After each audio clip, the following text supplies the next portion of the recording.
سرخط مهمترین خبرها: برف و باران حرکت در راه دوشنبه چناق را مشکل کرده است. دادگاه دوشنبه آرز وزیربکov را به 16 سال زندان محکوم کرد و روحانی اهل سنت در ایران از اعتراضگران پشتیبانی کرد.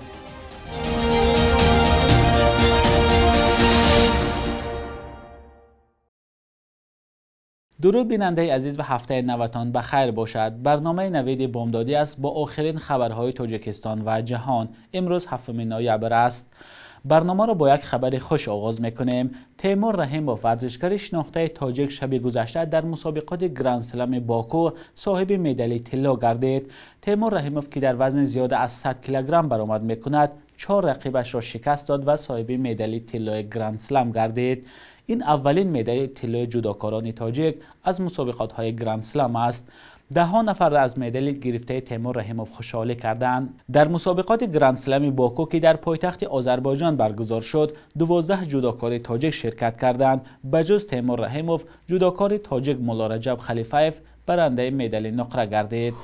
باریدن برف حرکت در راه دوشنبه چناق یگانه مسیر به شمال کشور را مشکل کرده است. 10 ماشین شب گذشته در این راه در ماندند. شرکت ایرس مسئول نگهبانی در این راه که از رانندگان مبلغ میگیرد بگاهی دیروز خبر داد که بنابر بارش پرشدت برف حرکت تمام نمود نقلیات به شمال کشور منع می شود. این شرکت تنها بعد 9 ساعت خبر داد که برای عبور نقلیات ها اجازه داده است، اما ماشین های بارکش هنوز هم امکان گذشتن از راه را ندارند. مسافران با گذاشتن عکس‌ها در شبکه‌های اجتماعی از جمع شدن 10 ماشین در نزدیکی نقب استقلال خبر دادند. بعضی آنها نوشتند بیش از 5 ساعت در داخل نقب در ماندند و برای خوردن چیزی نداشتند. مسئولین شرکت ایرس به این شکایت‌ها هنوز پاسخ ندادند. همه ساله با شروع فصل زمستان رواعا در راه دوشنبه چناق مشکل می شود. این مسیر فعلا یگانه راه پلکی در تاجیکستان می باشد که از سال 2009 در اختیار شرکت ایرس است. مالک این شرکت معلوم نیست. دادگاه شهر دوشنبه آرز وزیربکov یکی دیگر از فعالان مدنی زاده بدخشان را به 16 سال زندان محکوم کرده است. یکی از پیوندان او روز 6 نوامبر به رادیوی آزادی گفت محاکمه روز 5 نوامبر بدون حضور خویشاوندان صورت گرفته است و دادرس هم حکم را اعلان کرده است. مفتشان آرز وزیربکov را به افراطگرایی و دعوت به سرنگونی حکومت قانونی از طریق اینترنت متهم می‌کردند. به گفته پیوندانش او را همچنین به آن گناهکار کردند که قسمی از پولهای خیریه را که باید به دیگران میرساند و یا تقسیم میکرد از آن خود کرده است. مصاحبه رادیوی آزادی از حلقه خویشاوندان وزیربکov در صحبت با رادیوی آزادی گفت آرز خود را بیگناه میداند و میخواست پروندهش عادلانه تحقیق و محاکمه شود، ولی مقامات تفتیشاتی به این اهمیت نمیدادند. به قبل مصاحبه رادیوی آزادی آنها حالا از تصمیم نگرفتند که از حکم به دادگاه بالای شکایت برند و یا نه. آرز و برادرش رمزی وزیربکov که در مسکو زندگی می‌کردند با نظرهای تنقیدیشان درباره حکومت و مقامات تاجیکستان در شبکه‌های اجتماعی شناخته بودند. آرز و رمزی وزیربکov ها روز 29 ایول سال روان در فرودگاه دمدیدوی مسکو ناپدید شدند. یک روز پس آنها در نوار ویدیویی که در صحیفه‌های نزدیک به مقامات در شبکه‌های اجتماعی نشر شد می‌گفتند به وطن برگشتند تا به سوال‌های مقامات درباره ناآرامی‌های بدخشان پاسخ دهند. نزدیکانشان این نوار را صحنه‌سازی گفتند. فرنگیز حامد و سال 2019 از تاجیکستان به روسیه کوچ بست و حالا در یک درمانگاه شهر مسکو کار می‌کند. در مدت کوتاه در بین همکاران و آنهایی که برای معالجه نزدش می‌آیند محبوبیت زیادی پیدا کرده است. خبرنگار رادیوی آزادی هنگام سفر به روسیه با او صحبت کرد و پارچه از آن را با هم می‌بینیم.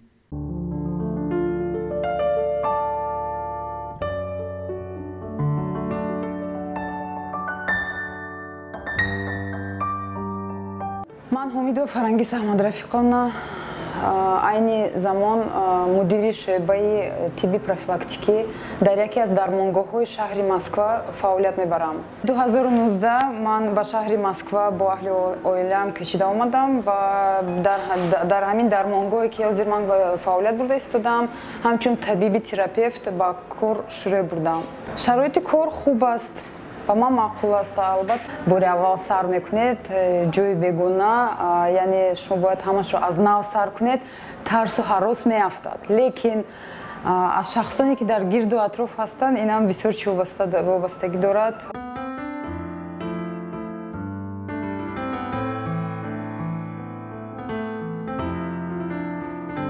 омӯзиши сертификатсионӣ гузаштам, яъне чихеле ки ба забони рус мегӯянд сертификат врача. Бояд буд мо ин сертификатро гирем. Ман онро хонда тамом кардам, сертификатро гирифтам.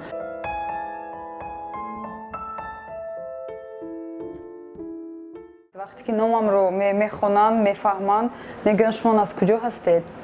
баъд ман мефаҳмонам, лекин ҳамиқа вақт ягон бор ба он лаҳзае ки масалан гӯянд ва аз Тоҷикистон омадааст, барои чӣ омадетон, ҳамҷо ҷои худатон ба кор кунедтон, ин хелин гап ягон бор шуда нашудааст. Баръакс, мо бисёр муомилаи хуб дорем. ҳатто ҳолатҳое буданд ки як рӯз дар ташрифи дар қабули ман бемор омад, суҳбат кардем, салом алейк кардем, ман аз аҳволаш пурсон шудам, пурсид номи шумо форсӣ аст? Ман гуфтам ҳа, номи ман форсӣ аст. Пурсон шудам шумо аз куҷо фаҳмидед? Ки вай ба забони тоҷикӣ сухан ронданд. марди калонсол 75 сола бо оилашон буданд дар қабул ва гуфтанд ки Фарангизҷон, ман бо забони тоҷикӣ ҳамашро бо забони тоҷикӣ гуфтанд ки Фарангизҷон, ман 10 сол инҷониб дар Тоҷикистон хизмат карда будам. Бисёр шод гашт ки буд табибаш аз Тоҷикистон мебошад. Ин хел ҳолатҳо хеле зиёданд, хеле зиёданд. мавлавӣ Абдулҳамид, рӯҳонии шинохтаи аҳли суннат дар Эрон, хостори баргузории ҳамапурсӣ ва иҷрои тақозои эътирозгарон дар ин кишвар шудааст. дар Эрон наздики 2 моҳ боз эътирози сокинон идома дорад. мавлавӣ Абдулҳамид дар хутбаи намози ҷумъа дар шаҳри Зоҳидон гуфт, ин ҳамапурсӣ бояд бо ҳузури нозирони байнулмилалӣ баргузор шавад то бар асоси тақозои мардум дар сиёсатҳои Эрон тағйирот ворид шавад. ӯ аз мақомоти Эрон хост ба садои мардуме ки 50 рӯз боз эътироз доранд гӯш кунад. ҳукумати Эрон то ҳол дар бораи ин дархост чизе нагуфтааст. тазоҳурот дар Эрон пас аз марги Маҳсо Аминӣ, як духтари ҷавон оғоз шуд ки бо далели бадҳиҷобӣ боздошт шуда буд. ин духтари курди эронӣ пас аз чанд рӯзи боздошт даргузашт. бахши як рӯзи таърихро ҳамкорам Хиромон Бақозода тақдиматон мекунад ки муҳимтарин таҳаввулоти таърихӣ дар рӯзи 7 ноябрро фаро мегирад.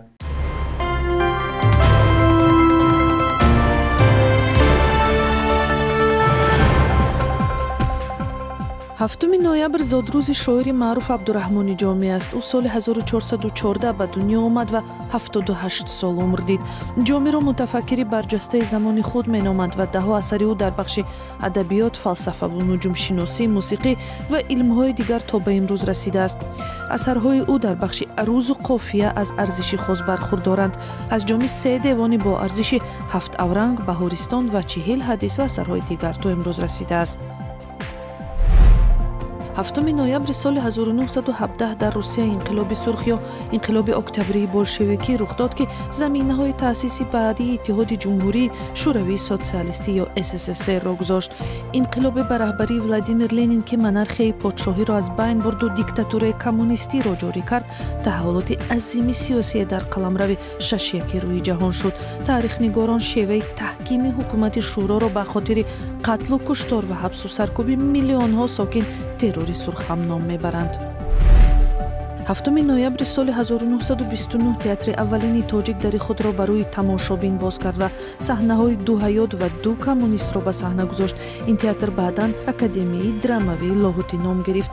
баъдан театри ҷавонон, опера ва балети ба номи айни, Аҳорун, театрҳои минтақавии Хуҷанд, Чкалов, Сконибодон, Кӯлоб, Қурғонтепа ва Хорух таъсис шуданд.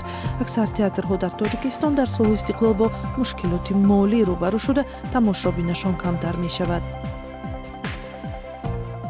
قرب روبل روسی نظر به آخر هفته گذشته کم پایان رفته، ارزش دلار آمریکایی باشد به تغییر مانده است. صبح امروز 7 نوامبر در بانک‌های تجارتی تاجیکستان 1000 روبل روسی از 155 تا 161 سومان ارزش دارد. 100 دلار آمریکایی باشد و 10 سومان و 80 درهم عوض می شود. قرب رسمی بانک ملی تاجیکستان برای امروز چنین تعیین شده است.